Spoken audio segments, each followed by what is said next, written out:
Hello, mgbede ọma. Anyasị ọma ezi nwanne m. Ada ndị Igbo na ndị Egede. A na-aba anyị. So anyị chọrọ itinye ọnụ na ihe a. Clearly, voice a, ihe a bụ domio ma observation. Ihe a ọ voice ọgbata obi Simon ka ha yuzuru. But ihe a ọ bụghị Simon. Simon Ekpa, Prime Minister anyị. Ọma akpọ ọma ya chọọ ịkpọ aha ma obodo Igbo ndị Igbo ọ na-akpọ ya ọfụma onwe asenti ndị Igbo ọ na-akpọta ya ọfụma icheki ya onwe ebe ọ na-akpọ Emeka ọ na-akpọ ya Imika ebe a na-akpọ Aba ọ naghị akpọ nwa Aba ọ na-akpọ ya Aba the people of Aba and Imika. So virtually from the beginning, Ozi Eziri Amaka, but Oboho to me, Udi Ozi, Prime Minister in the Eziani after how many months? 10 months. Yeah? After 10 months or 11 months. 10 months. Oh. All right, welcome back. I just want to make a quick reaction on this because people that called Lazuba on this video, they are all the same people that think like her. Even though there's something that he said here, some of them said is right, that I believe it is right in. But no matter how clever they may appear to be, or sometimes sound, sometimes they sound like they're with their brain, but not always, maybe by chance. But they will end up also making this mistake again by calling USB to obvious fallback activity. This is obvious fallback activities. They are the one that is behind this audio. Everything I'm saying, this is my own personal opinion. Like I always tell you, I'm not here to claim what I'm not. I'm not here to tell you that I have intel. No. I don't. But I am using my brain to understand what is playing out. Now, many of them, they are obsessed about USB. Many of them are obsessed about USB, and that's why they're making a very big mistake. The USB government have never claimed what they are not. Who told you that PM called me? PM sent greetings to Biafrans. I spoke with PM 30 minutes, 40 minutes. PM called, every night PM called me. Who? You know the person, right? COS have never, for once, claimed that PM called her and all that. Even though these people claim the PM is in contact with them every now and then, they will still end up making mistakes as if they never know or they never talk with anybody that knows anywhere that talk to PM or have any access to PM. Because sometimes the way they talk, the way they react is totally different from what you yourself know. Now, hear this man again, so you understand what they're saying. Pay attention.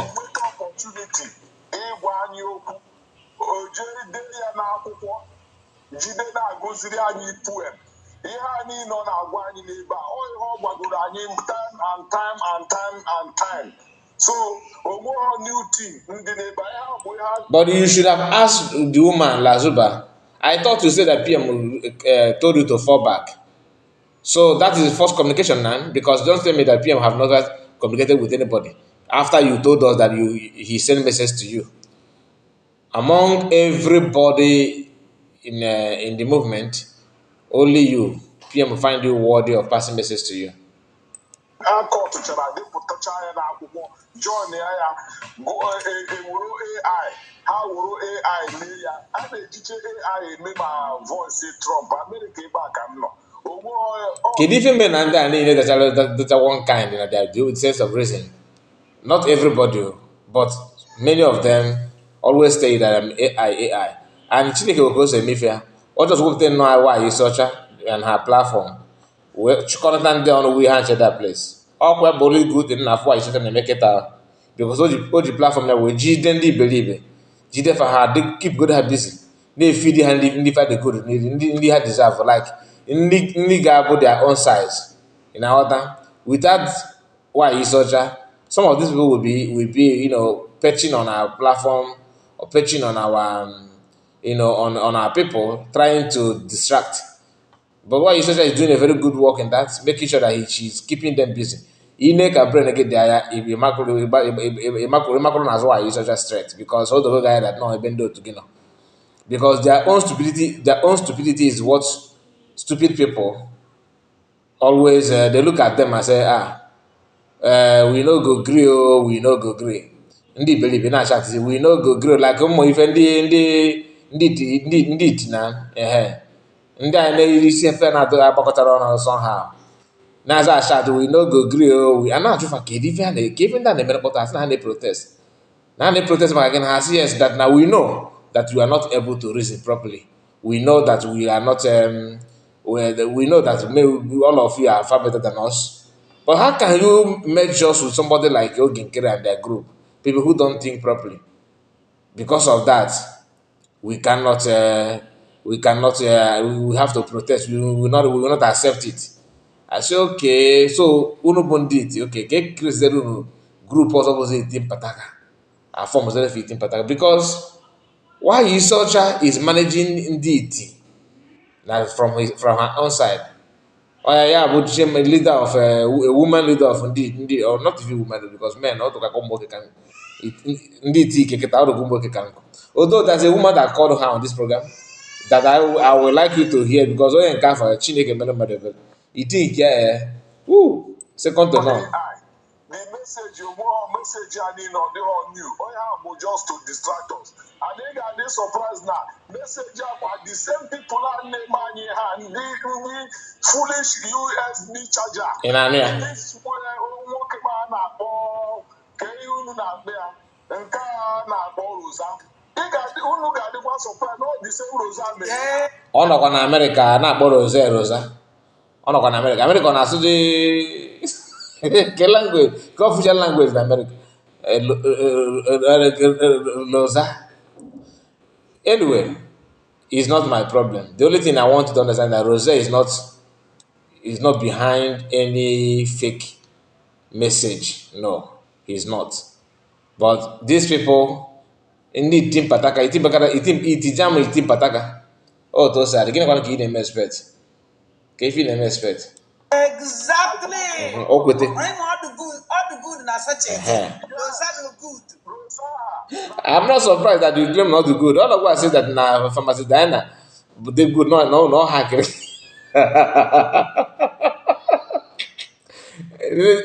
From pharmacy Diana. Mature woman we career do not just but decide they too low. Just like Master Ghana PM did to fight or to add her voice. He supporting well may let me not go there. You know, but no hack your phone. Why is that na pharmacy Diana hack your phone? Yeah?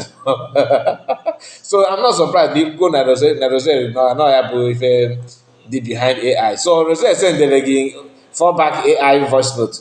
Is he also Rose? Oh yeah, she not drama no drama. Agent.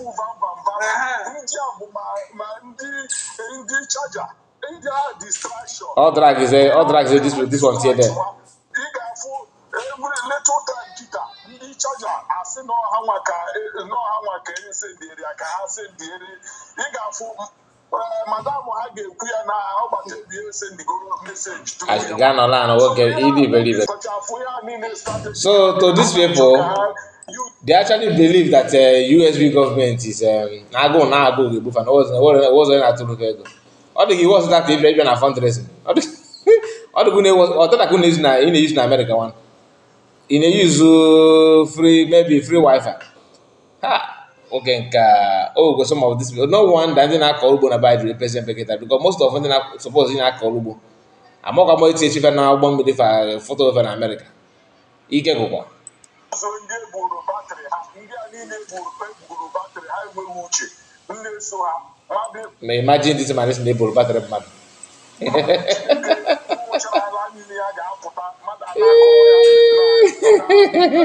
maka USB onye ha na-ege ụdị ha ahụ ntị. Oh my goodness, this man Ka anyị ma o wee nwa ụmụ ga-akpọ gị taa. Hello. Ọkwa ifugo ozugbo akpọ ipik kọl ya ọ hapụgo ọka na-egogodo redio egogoro voice onye that man nọbụ na the program before.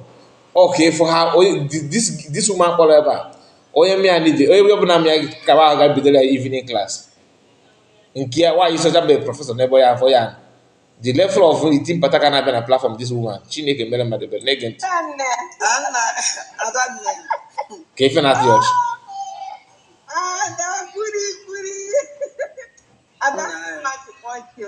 Mba na onye na-awụ ihe ọchị na nke awụ nke ọchị anyị kwesịrị ichi ndị otu ọchị. Anyị makwa na gịwa ka ha na-ata gị.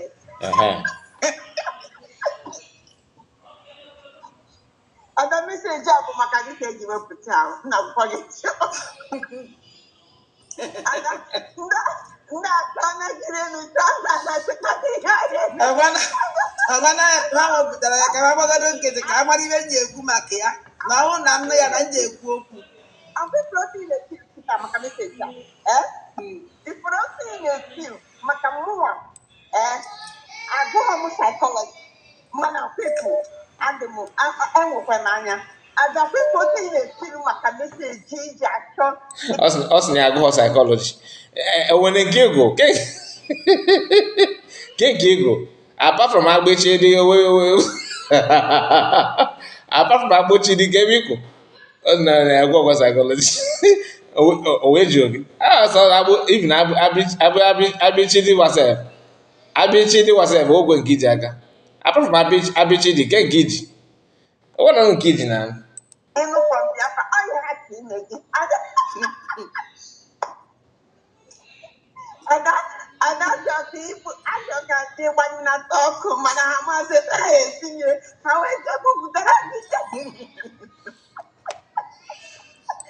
ị na-amụ amụ ichefu adadobe na mba na eresivu AI ọ na-agọrọ this one now to my own understanding no to my own belief you all pro AI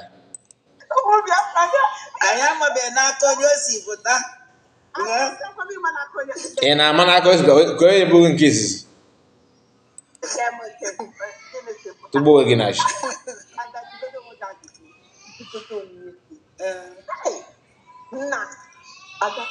Simon ịmakwa pesti Simon nọ n'ime ịmakwa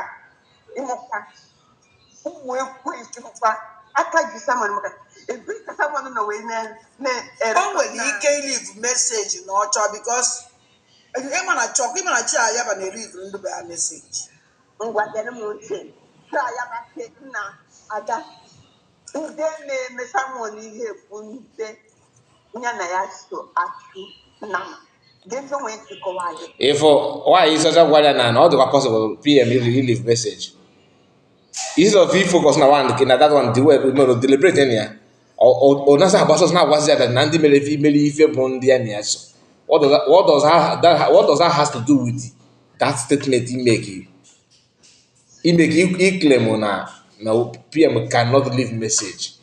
I'm not here to tell you that he can or he cannot. My own is not about whether my own na voice and labor, not AI. Okay?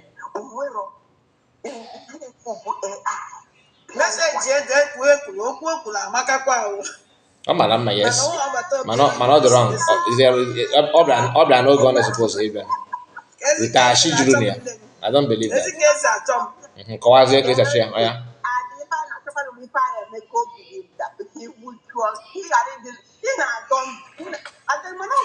So if you can it why I beat it Ocha. So this what does this AI has to do with now if no the back with ego no with ego. Okay, now I get it because 90% or in fact 99.9% of the time voice message is all in English language.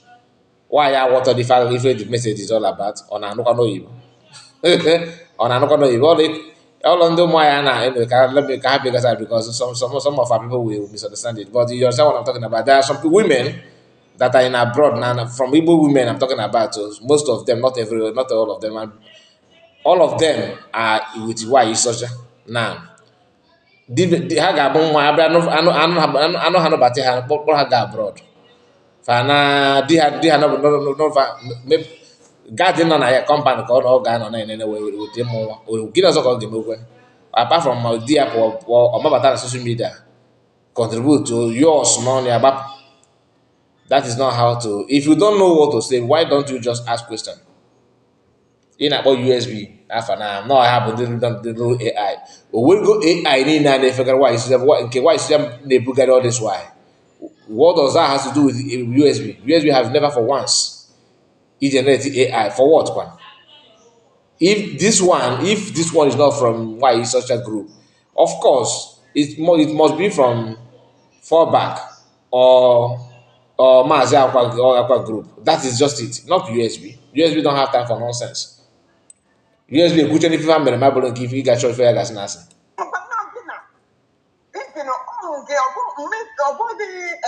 Ọbọdị ikuku na